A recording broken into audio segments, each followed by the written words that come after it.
The Olde Stone Mill is located in Tuckahoe, New York, and is the subject of Season 1, Episode 9 of Kitchen Nightmares. And you know it's old because they spelled it with an E.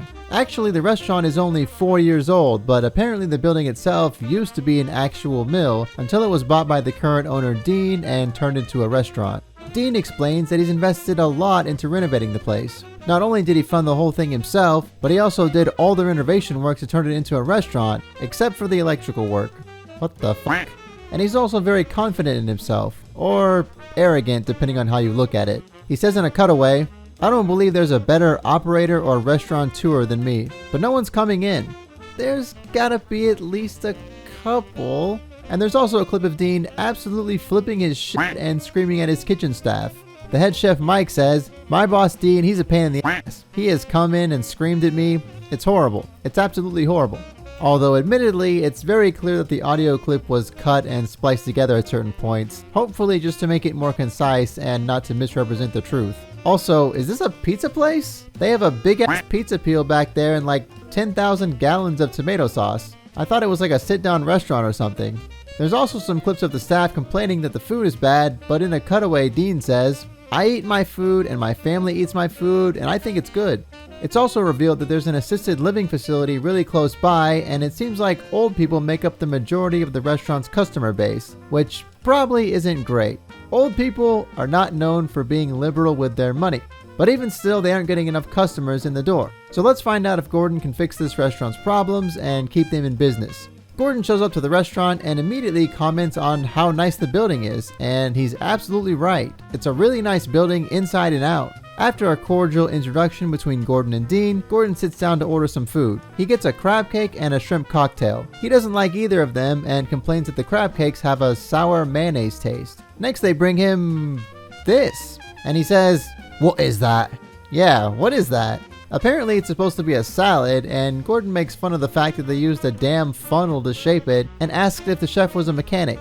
So far, Dean seems disappointed with Gordon's criticism, but in general he's taking it relatively well. But his frustration does seem to be building. He says in a cutaway, "You know, this is my house. He was in my house and he was embarrassing me." The next dish he gets is, tilapia. And he says, "Looks like someone's had a shit in a bag and stuck it in the oven." And he doesn't like it any better after actually tasting it. It's the same with the risotto that he gets next. After trying everything, he asks Dean to come over to his table, and he individually destroys each dish to Dean's face. He says, "My 8-year-old daughter could cook better than that, and honestly, your food's crap." Dean says in a cutaway, "Probably from anyone else, I would have threw the table over and threw them out. I was pissed, real pissed. I wanted to take the plate and smash it on top of the chef's head." But apparently he resists the urge to do so, and next it's time for an awkward sit-down with Dean and his wife, where they discuss the restaurant's financial problems. Gordon starts asking if Dean's wife even knows about the restaurant's problems, and Dean reveals that he hasn't told her anything because he doesn't want her to worry, but, she's gonna find out one way or the other. Gordon starts hitting them both with the hard facts of the restaurant losing money every month and the potential for Dean and his family to completely lose their house, and it gets real awkward. When directly questioned by Gordon, Dean admits in front of his wife that he is around $500,000 in debt, and it's clear that he's very ashamed as a husband and father that things aren't going well. And then his wife starts crying and Gordon is like, "Please don't get upset." Gordon's like, "You could lose your house, your livelihood, your dream, your marriage, and be in massive debt very soon. Please don't get upset." I don't think Gordon has a future as a therapist. But next it's time for the part of the show where Gordon watches a typical dinner service to try and figure out where else the restaurant is going wrong. The first thing he notices is that there is only one person in the entire kitchen. That causes food to go out really slow, and it's cold by the time it gets to the table. Meanwhile, Dean and the general manager seem to be either talking to customers or just kind of standing around. That puts a lot of pressure on Mike, the chef, and when Dean presses him to get the food out faster, he ends up sending subpar food in spite of Gordon's objections. And next, Gordon assembles all the staff to critique the night's service. Gordon continues to lambaste Dean for rushing out subpar food, and he also criticizes him for spending so much time going around talking to the customers and having them, quote, "blow smoke up his ass." That causes a huge argument, and Dean pushes back and says that it's part of his job. Gordon then accuses Dean of being a phony who is more concerned with appearances than anything else. But after they talk it out for a minute, Gordon tells Dean that he needs to apply the same level of care that he has for his appearance to his food. To his credit, Dean seems to listen and understand where Gordon's coming from. And next, Gordon decides to start making some changes to the restaurant. He does some local research and decides that in order to succeed, the restaurant needs to be turned into a steakhouse. But when he floats the idea to Dean, he says, "I'm fuming. I'm not insane. I had a vision. You cooked a simple prime rib? That was your resurrection of the place, was a simple prime rib?" And Gordon responds, "Hey, I've got 12 successful restaurants, highly profitable, and you, my man, missed out on a fucking trick." In a cutaway, Dean reiterates the flawed way of thinking that so many owners on the show have and says, "I can't afford to make many changes because I can't afford to alienate or lose what I have right now." But whether Dean likes it or not, the restaurant is turning into a steakhouse. The next day, everyone meets at the restaurant to see the renovations that Gordon's team did overnight. The restaurant was already pretty nice, so I didn't think it needed much changing, but they did give them a nice big sign, put some of the pictures of Dean building the restaurant up, hopefully not that one, and they swapped out the furniture. Dean likes the changes to the decor, but is still unsure about becoming a steakhouse. Once the doors open, the restaurant quickly fills up, and they even manage to get the mayor, who looks like a cartoonish stereotypical depiction of a mayor, to come and try it. But as soon as things get busy, the pressure starts to get to the staff. Tom, the general manager, has a bit of a panic attack, and Gordon has to go reassure him in order to get him to come back to help. And then the food starts taking a really long time to come out, and apparently there's some issue with the ticket machine. This causes the mayor and other guests to have to wait upwards of an hour for their food. Dean goes back into the kitchen to see what the holdup is, and he and Mike get into a huge argument over whether Mike has the tickets or not. This results in Dean screaming, "Read the fucking ticket! What the fuck?" And there's a shot of all the customers in the dining room looking over toward the kitchen like, what the hell was that? "If I don't receive a steak within the next 5 minutes, I'm shutting down the orphanage." But after that, Gordon manages to regroup the staff and they manage to get through the service okay. Despite the setbacks, the food that went out got pretty high praise from customers. And at the end of the episode, they hold some local events to advertise the restaurant, and they even convince the news to come out and do a piece on them. And lastly, Gordon gives the staff an end of episode pep talk where he tells them to keep working hard, yada yada yada. And it seems like Dean has come around and the restaurant is on track for success. But if you watch this channel, then you probably know better than to take the show's narrator at his word. They actually did a revisited episode in 2008 where Gordon returned to see how things were going. He shows up to find that Dean now has a sweater vest. But not only that, he's in really good spirits and he reports that business is up 25 to 30%. Dean admits that he is still working on paying off his debt, but he's now making progress on it. Dean's wife is also very happy, and so is Chef Mike. Dean is really grateful for the help in turning the restaurant around, and he gives all the credit to Gordon. But are they still open today in 2023? And what has Dean been up to?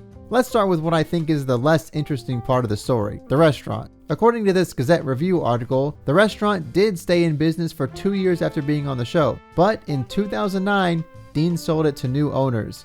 Normally I trust these Gazette Review articles, but I have to be honest, there are some basic facts that are wrong in this one, and the whole thing just feels kind of amateurishly written. For one thing, they can't figure out what the owner's last name is. They keep calling him Dean Michon for some reason. His name wasn't written in the episode anywhere, and I think in the early seasons of the show they just didn't include the owner's last names. But he did say his name at least once in the episode, although it was hard to hear what he said. But it sure as hell didn't sound like Michon. He's clearly Italian, and Michon is like a French name or something. In the episode, I thought I heard him say Lorenzo, but his name is actually Dean Marazzo. Again, I have no clue where they got Michon from. And there's this typo here. This turnaround would not have been possible without their appearances on Michon Kitchen Nightmares and Ramsey's Invaluable Advice. Why did they put that there? Did they just want to put that incorrect information one more time? Anyways, all of that aside, RealityTVUpdates.com also says the restaurant was sold, and they say it was sold to the DiNapoli family and changed to DiNapoli's Stone Mill. They also claim that it was changed from a steakhouse back to an Italian restaurant. I did find a Yelp page for DiNapoli's Stone Mill in the same location as the previous restaurant, so I think we can assume that claim is probably true. Obviously, we don't know Dean's reason for selling the restaurant. It could be that it was losing money again, or maybe it was doing fine, and by selling the restaurant, Dean was able to wipe out all of his debt and start over. But it looks like Dean wasn't done with the restaurant game for good, because according to this article from Patch.com, he decided to open another Italian restaurant in July of 2011. This one was called Siena Italian Trattoria, and as you can tell, it was also an Italian place. But this reality TV updates article also claims that Siena Italian Trattoria also closed down in 2015. And if we look at their Yelp page, we can see that the restaurant is reported as closed and the reviews stop at around 2013. So that's probably more or less accurate. And as for the Olde Stone Mill building, it's still in operation as a restaurant today. It's now called the Wicked Wolf North, and it looks like it's an upscale, I don't know how to classify it. They have burgers, steaks, seafood, all that kind of stuff.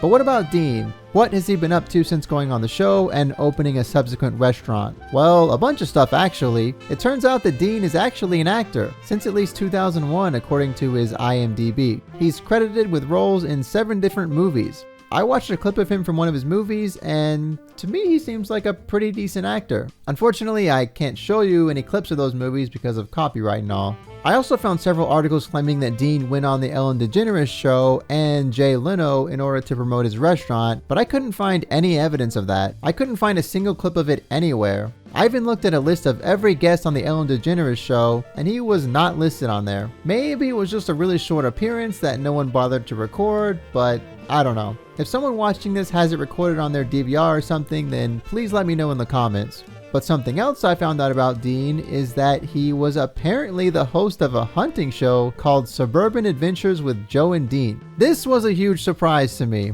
Dean did not strike me as the hunting type. When I hear the title Suburban Adventures, I imagine Dean wandering around people's neighborhoods in full hunting gear looking for deer. And despite the fact that the title says with Joe and Dean, there's actually 3 hosts. I guess they didn't like that other guy enough to put him in the title. I was only able to find a single promo trailer for this show, which I'll link down below. But I couldn't find any clips of the actual show or any episode lists or any mention of what years the show aired for that matter. Multiple sources claim that the show was aired on the Sportsman channel, but there was no mention of it on their website. So it might be the case that they shot a pilot for the show and it just never got picked up or something like that. I did find a Facebook page for the show, and they have several pictures of the hosts hunting that were all posted on the exact same day in 2011. So I assume that if the show did actually air, it was probably in or around 2011. Dean also started a YouTube channel in 2021 called Cigar Talk with Aaron and Dean that I will also link below. As you can probably guess, it's a podcast style show where the hosts, Aaron and Dean, try and talk about different cigars. And the series is still running to this day. But I want to take a brief look at the Olde Stone Mill's Yelp page and see what people thought about the food before they sold it.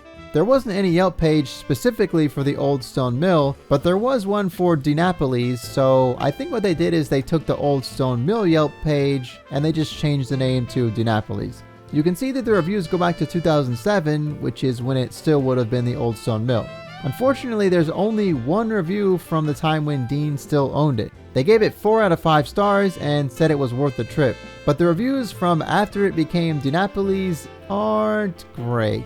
There are a lot of 1-star reviews, and they complain about slow service, bad food, rude owners and staff, and the kitchen refusing to remake orders that were not properly cooked. There are a few 5-star reviews that say that the food is good, but in my opinion, when I see that many 1 stars, it should tell you something. But again, to be clear, Dean did not own the restaurant at the time of these reviews. At Dean's second restaurant, Siena Italian Trattoria, the reviews are much better, although there are fewer. Out of 5 reviews, all are 4 and 5 stars, except for this one, and the guy admits that he didn't even try the food and is just complaining that they don't have free Wi-Fi. The other reviewers report that the food was good, fresh, and exceptional. So I guess we'll never know why Siena Italian Trattoria closed down either. But that is the story of the Olde Stone Mill. It stayed open for 2 years after going on the show and ultimately ended up getting sold to another owner and staying open until the present day, albeit under a different name. The owner, Dean, continued his acting career, opened and subsequently closed another restaurant, and started a YouTube podcast.